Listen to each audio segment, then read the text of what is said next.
افواج پاکستان نے دشمن کو چھٹی کا دودھ یاد دلا دیا۔ مودی سرکار اب حملے سے پہلے 100 بار سوچے گی۔ وزیر اعظم شہباز شریف کا مارکہ حق میں آزاد کشمیر کے شہداء کے ورثہ میں امدادی رقوم کی تقسیم کی تقریب سے خطاب۔ کہا کہ پاکستان کے جواب پر بھارت گھٹنے ٹیکنے پر مجبور ہوا۔ ہمیں نیوکلیئر ہتھیاروں کی دور دور تک ضرورت نہیں پڑی۔ افواج پاکستان کی صلاحیت اور مہارت نے کئی ممالک کا ابہام دور کر دیا۔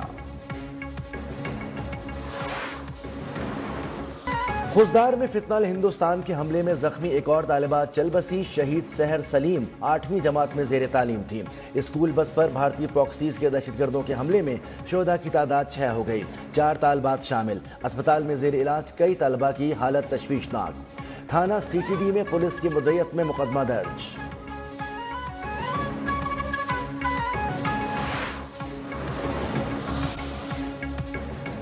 بھارت سے بلوچستان میں معصوم بچیوں کے خون کا حساب لیا جائے۔ سکھ کمیونٹی دکھ کی اس گھڑی میں پاکستان کے ساتھ ہے۔ بھارتی دہشت گردی پر سکھ فار جسٹس کے سربراہ گرپتونت سنگھ پنو کا سخت رد عمل۔ کہا کہ شواہد سے واضح ہے کہ بھارتی پراکسیز نے مودی سرکار کے کہنے پر دہشت گردی کی۔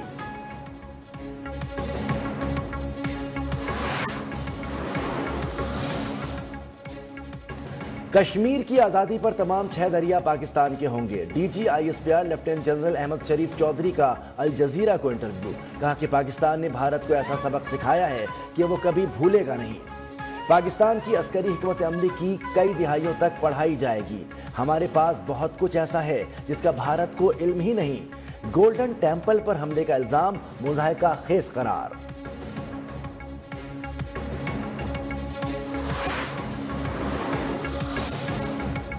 مودی سرکار کی آبی جارحیت زور پکڑ گئی۔ بھارت نے کشن گنگا ڈیم سے دریائے نیلم کا پانی روک دیا۔ حکام کے مطابق دریائے نیلم میں پانی کا بہاؤ معمول سے 40% کم ہو گیا۔ بھارت نے حالیہ کشیدگی کے دوران کشن گنگا ڈیم سے پانی چھوڑا تھا۔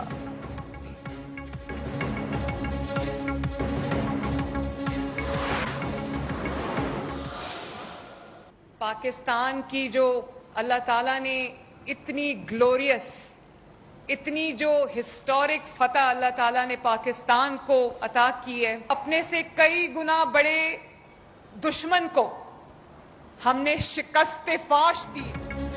پاکستان نے کئی گنا بڑے دشمن کو شکست فاش دی۔ ملک کا مستقبل محفوظ اور مضبوط ہاتھوں میں ہے۔ وزیر اعلیٰ پنجاب مریم نواز کا سرگودا میں لیپ ٹاپ تقسیم کی تقریب سے خطاب۔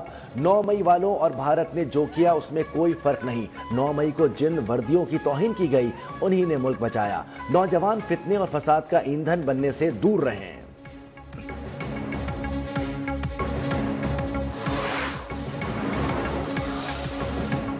وزیر اعظم شہباز شریف سے آئی ایم ایف کے وفد کی ملاقات۔ پاکستان کی اصلاحات، معاشی استحکام، ترقی میں تعاون جاری رکھنے کا اعادہ۔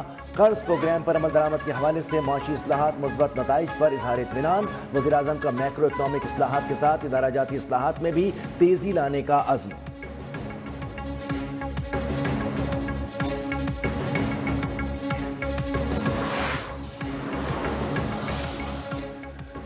Overseas investors chamber of commerce and industry نے پاکستان کی معاشی صورتحال مستحکم قرار دے دی۔ OICCI نے عہدیداروں نے بزنس کا کانفیڈنس انڈیکس سروے کے نتائج جاری کر دیے ہیں۔ پاکستان میں کاروباری اداروں کے اعتماد میں 16% کا نمایاں اضافہ ریکارڈ۔ معیشت کے مختلف شعبوں میں مثبت تبدیلی کی بڑی وجہ میکرو اکنامک استحکام رہا۔ کم ہوتی ہوئی مہنگائی سے آئندہ 6 ماہ کے دوران کاروباری آلات میں مزید بہتری ہوگی۔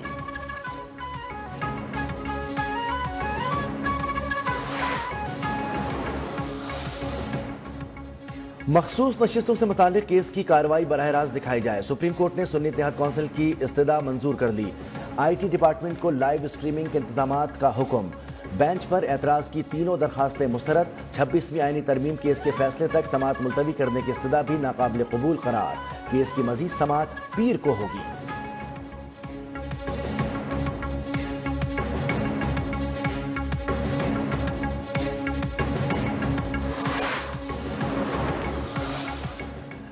بانی پی ٹی آئی کا ایک بار پھر پولیگرافک، فوٹوگرامیٹک اور وائس میچنگ ٹیسٹ کرانے سے انکار۔ لاہور میں درج 9 مئی کے 11 مقدمات کی تفتیشی ٹیم خالی ہاتھ واپس لوٹنے پر مجبور۔ D S P Javed Asif کہتے ہیں کہ ملزم ٹیسٹ نہیں کروائے گا تو تفتیش کیسے مکمل ہوگی۔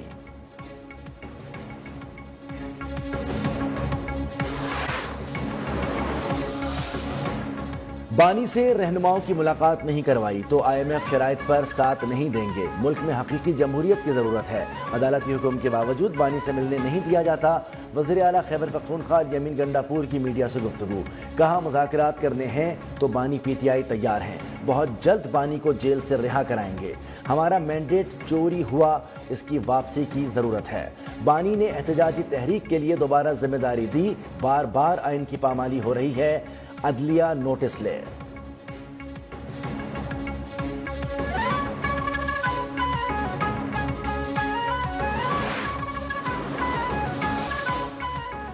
وزیراعظم آزاد کشمیر انوار الحق کشمیر کے شہداء کے لواحقین کی داد رسی پر اظہار تشکر، کہا کہ کم ظرف دشمن سے خیر کی توقع نہیں، مقبوضہ کشمیر میں قابض بھارتی فوج نے ظلم کی انتہا کر دی، پہلگام واقعے کی آڑ میں 3000 کے قریب کشمیری نوجوانوں کو غائب کر دیا گیا۔